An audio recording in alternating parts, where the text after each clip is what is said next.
तो चलिए दोस्तों, हम आपको आज सिखाते हैं कि स्विच बोर्ड का कनेक्शन कैसे किया जाता है। हाँ दोस्तों, आपने सही सुना। नॉर्मली जो हमारे घर में जो बोर्ड लगा होता है जिसमें स्विच सॉकेट फ्यूज इंडिकेटर इत्यादि लगे होते हैं, उसका कनेक्शन कैसे किया जाता है। बहुत सारे दोस्तों को उसका कनेक्शन करने में काफ़ी दिक्कत का सामना करना पड़ता है। तो आज के वीडियो आपके लिए स्पेशल मैं स्विच बोर्ड के ऊपर लेकर के आ चुका हूँ, क्योंकि हम आपको इस वीडियो में बिल्कुल बेसिक तरीके से आपको सिखाएंगे कि स्विच बोर्ड का कनेक्शन कैसे किया जाता है।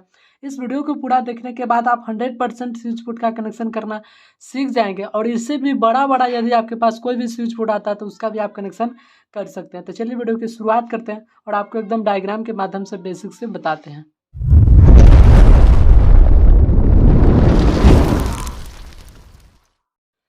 तो दोस्तों, नॉर्मली जो हमारे घर में जो स्विच बोर्ड होता है उसमें नॉर्मली लगा क्या होता है, एक फ्यूज लगा होता है, एक इंडिकेटर लगा होता है, ज़्यादा से ज़्यादा दो सॉकेट लगा होता है, स्विच लगा होता है और एक बल्ब का कनेक्शन किया जाता है। और इसके साथ ही पंखा का भी कनेक्शन स्विच बोर्ड के साथ किया जाता है, और पंखा में कभी कभी रेगुलेटर का भी कनेक्शन किया जाता है। तो इन सभी पॉइंटों का कनेक्शन कैसे करेंगे वो हम आपको सिखाते हैं। ठीक है, बिल्कुल बेसिक से आपको समझना है। थोड़ा सा आप समझ लीजिए कि इसमें बस कुछ होता नहीं है, बस इसमें दो ही पॉइंट समझना होता है, सीरीज और पैरेलल। कहने का मतलब है कि किसको सीरीज में कनेक्शन करेंगे और किसको पैरेलल में कनेक्शन करेंगे। कहने का मतलब ये है कि सीरीज कनेक्शन करने का मतलब है कि किसमें हम केवल फेज सप्लाई देंगे या केवल न्यूट्रल सप्लाई देंगे। ठीक है, और पैरेलल कनेक्शन करने का मतलब है कि जिसमें हम फेज और न्यूट्रल दोनों सप्लाई देते हैं वो हमारा पैरेलल कनेक्शन कहलाता है। ठीक है, समझ में आ रही बात। जिसमें हम केवल फेज देंगे या केवल न्यूट्रल सप्लाई देंगे वो हमारा सीरीज कनेक्शन कहलाएगा, और जिसमें फेज और न्यूट्रल दोनों सप्लाई देंगे वो हमारा पैरेलल कनेक्शन कहलाएगा। ठीक है, तो चलिए देखिए, हमारा जो फ्यूज होता है इसमें हम लोग क्या करते हैं, इसको सीरीज में कनेक्शन करते हैं। मतलब एक पॉइंट पर अगर मान लीजिए कि फेज देते हैं, इनपुट देते हैं, तो वही फेज हमारा आउटपुट साइड में मिलता है। ठीक है, चलिए तो इस फ्यूज को हम लोग क्या करते हैं, एक स्विच की तरह ही इसका कनेक्शन किया जाता है। आगे समझ में। चलिए, इंडिकेटर की बात करें तो जो हमारा इंडिकेटर होता है वो क्या करता है, इंडिकेट करता है। क्या इंडिकेट करता है कि हमारा जो स्विच बोर्ड है उसमें हमारा सप्लाई आ रहा है कि नहीं आ रहा। तो इंडिकेट करने के लिए इसमें भी एक बल्ब लगा होता है। तो आप सभी जानते हैं कि जो हमारा बल्ब होता है उस बल्ब को ग्लो करने के लिए फेज और न्यूट्रल दोनों सप्लाई की ज़रूरत होती है। तो हम क्या करते हैं, इसके जो दो टर्मिनल होता है ना, इसमें फेज और न्यूट्रल की सप्लाई देते हैं, तो हमारा ये बल्ब जो है ना वो ग्लो करने लगता है। बात आ रही है समझ में।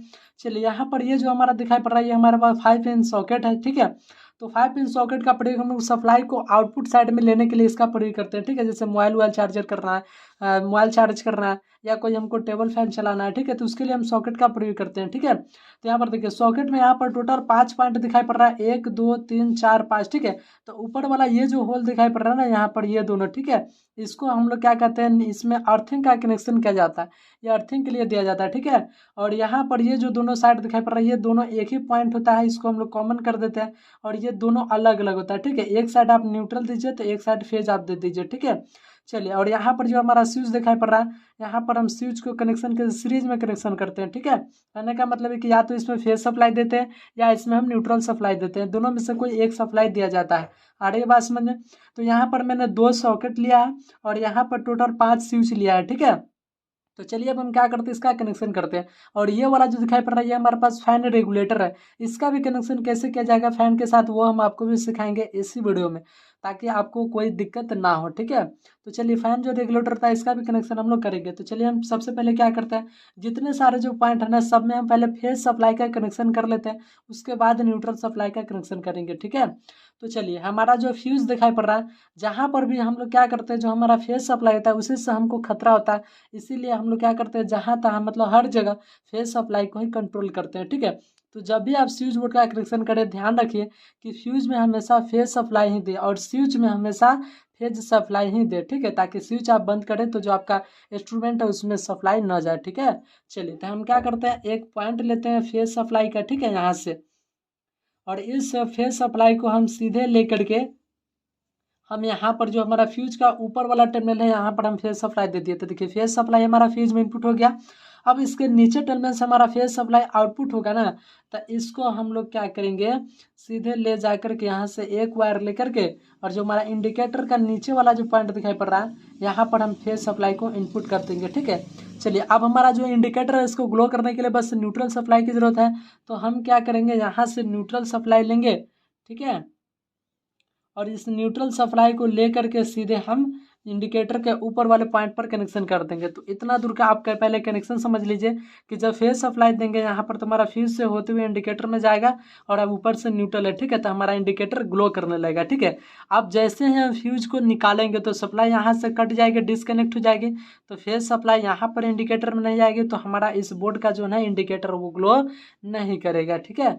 चलिए इतना समझ में आ गया पॉइंट। चलिए उसके बाद अब हम क्या करेंगे, यहीं से एक वायर का लूप निकालेंगे और सीधे ले जा करके जो जितने सारे जो हमारा स्विच दिखाई पड़ रहा है इन सभी स्विचों के निचले वाले हिस्से में हम इसको कॉमन कर देंगे, ठीक है। चलिए ध्यान से समझिए आप बात को। अरे इसमें यहाँ पर हम कॉमन कर दिए, यहाँ पर भी कॉमन कर दिए, यहाँ पर भी हम क्या कर सकते हैं, कॉमन कर सकते हैं, ठीक है। चलिए यहाँ से आप क्या कर सकते हैं, इसको कॉमन कर सकते हैं, यहाँ से भी वायर लेकर के सीधे ऐसे भी यहाँ पर हम बता देंगे, ठीक है। चलो तो इसी प्रकार से यहाँ पर स्विच बोर्ड में यहाँ पर स्विच में कॉमन सप्लाई किया जाता है। आगे से चलिए देखिए यहाँ पर फेज सप्लाई यहाँ से आ गया और फेज सप्लाई सीधे आ करके हमारा जो जो हमारा स्विच है ना, स्विच के निचले सभी हिस्से में आ गया। अब जैसे ही इस स्विच को चालू करेंगे ये वाला टर्मिनल इसमें सटेगा और सप्लाई हमारा यहाँ पर आ जाएगी, ठीक है। इसको ओपन करेंगे तो सप्लाई यहाँ पर आ जाएगी।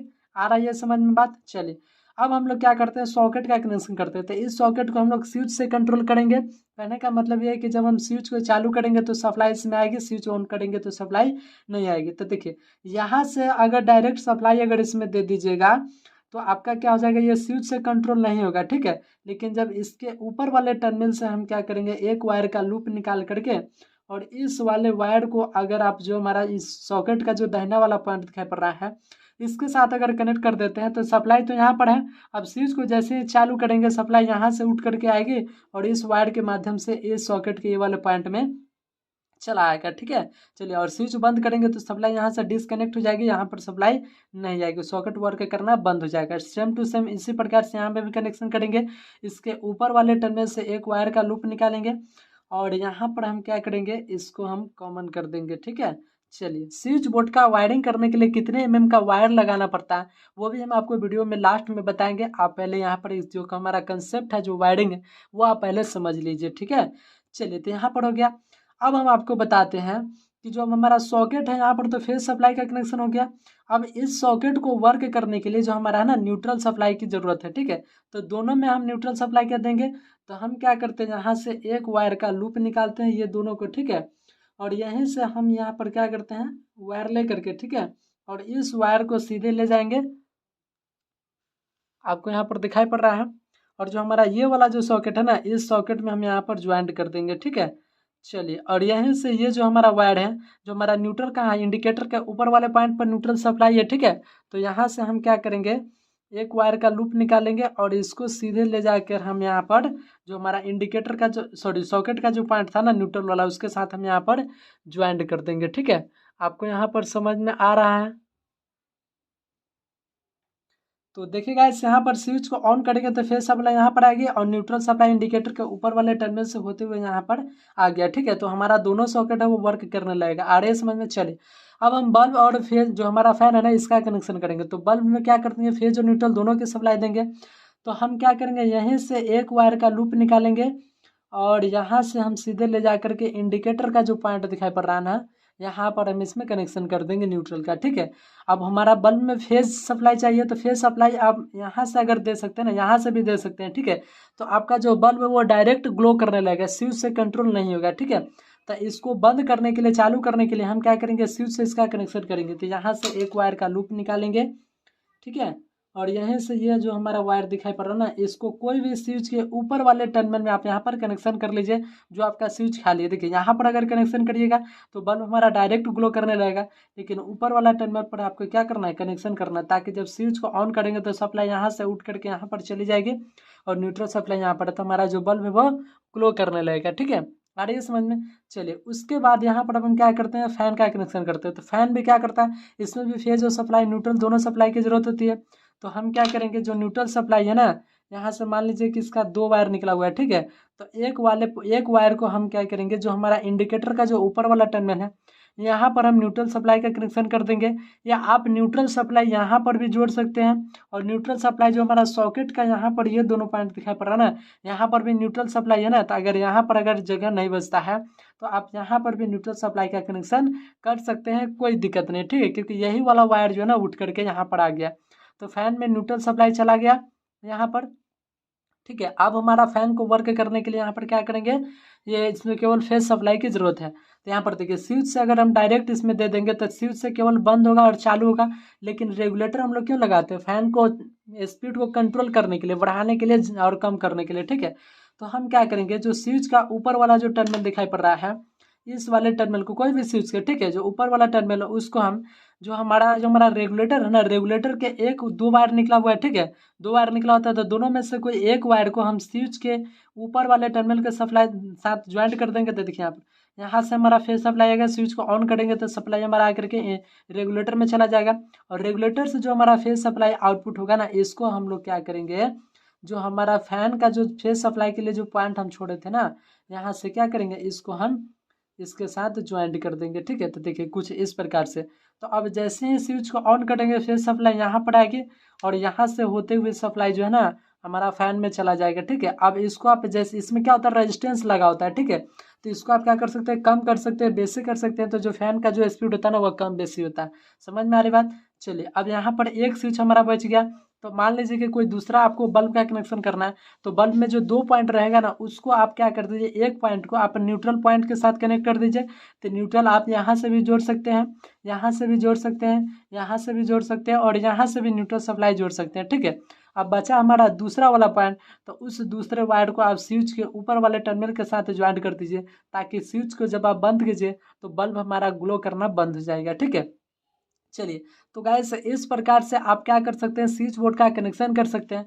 और इससे भी बड़ा बड़ा यदि आपके पास कोई स्विच बोर्ड है तो उसका भी कनेक्शन कर सकते हैं, क्योंकि सेम टू सेम कंसेप्ट वही होता है, ठीक है। उसमें कोई ज़्यादा तो बड़ा होगा नहीं, बड़ा बड़ा स्विच बोर्ड होगा, उसमें भी स्विच सॉकेट ही लगा होगा, बल्ब का ही कनेक्शन करना होगा, इंडिकेटर का ही कनेक्शन करना होगा, ठीक है।